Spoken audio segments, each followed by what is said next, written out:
মহাবলীপুরাম উৎসব কোন ধর্মের সঙ্গে সম্পর্কিত? ইসলাম, বৌদ্ধ, জৈন? নতুন চ্যানেল লাইক, শেয়ার, সাবস্ক্রাইব করে আমাদের সঙ্গে থাকুন। এই প্রশ্নের সঠিক উত্তর হলো জৈন ধর্মের সঙ্গে মহাবলীপুরাম উৎসবটি যুক্ত। পরবর্তী প্রশ্ন হলো, একই স্থানে কুম্ভ মেলার আয়োজন কতদিন পর করা হয়ে থাকে?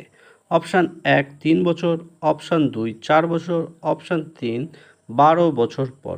সাধারণত মহাকুম্ভ মেলা 4টি জায়গায় হয়: প্রয়াগ, হরিদ্বার, উজ্জয়ন এবং নাসিক। এই কুম্ভ মেলা একই স্থানে অন্তত 12 বছর পর আবার অনুষ্ঠিত হয়ে থাকে, অর্থাৎ প্রয়াগে যদি এই বছর হয়, আবার 12 বছর পর পুনরায় প্রয়াগে অনুষ্ঠিত হবে মহাকুম্ভ মেলা।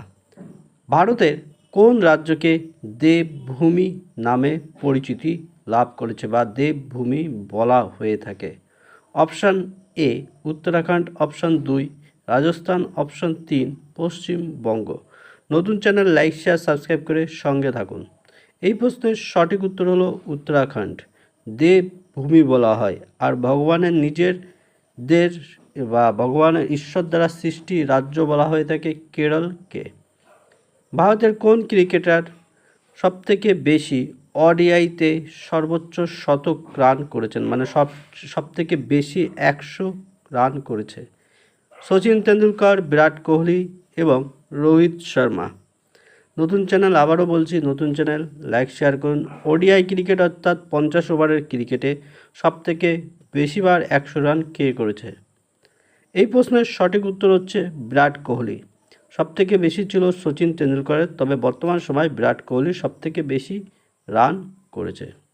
পরবর্তী প্রশ্ন হলো, জনগণ মন জাতীয় সঙ্গীতটির লেখক কে? বঙ্কিমচন্দ্র চট্টোপাধ্যায়, মোহাম্মদ ইকবাল এবং রবীন্দ্রনাথ ঠাকুর।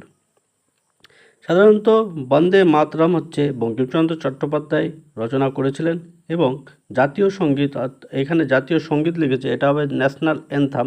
জনগণ মনটি লিখেছেন হচ্ছে রবীন্দ্রনাথ ঠাকুর, আর ন্যাশনাল সং লিখেছেন বঙ্কিমচন্দ্র চট্টোপাধ্যায়, যেটাই বন্দে মাতরম। এটি বেশ কিছু ক্ষেত্রে গুলিয়ে যায়।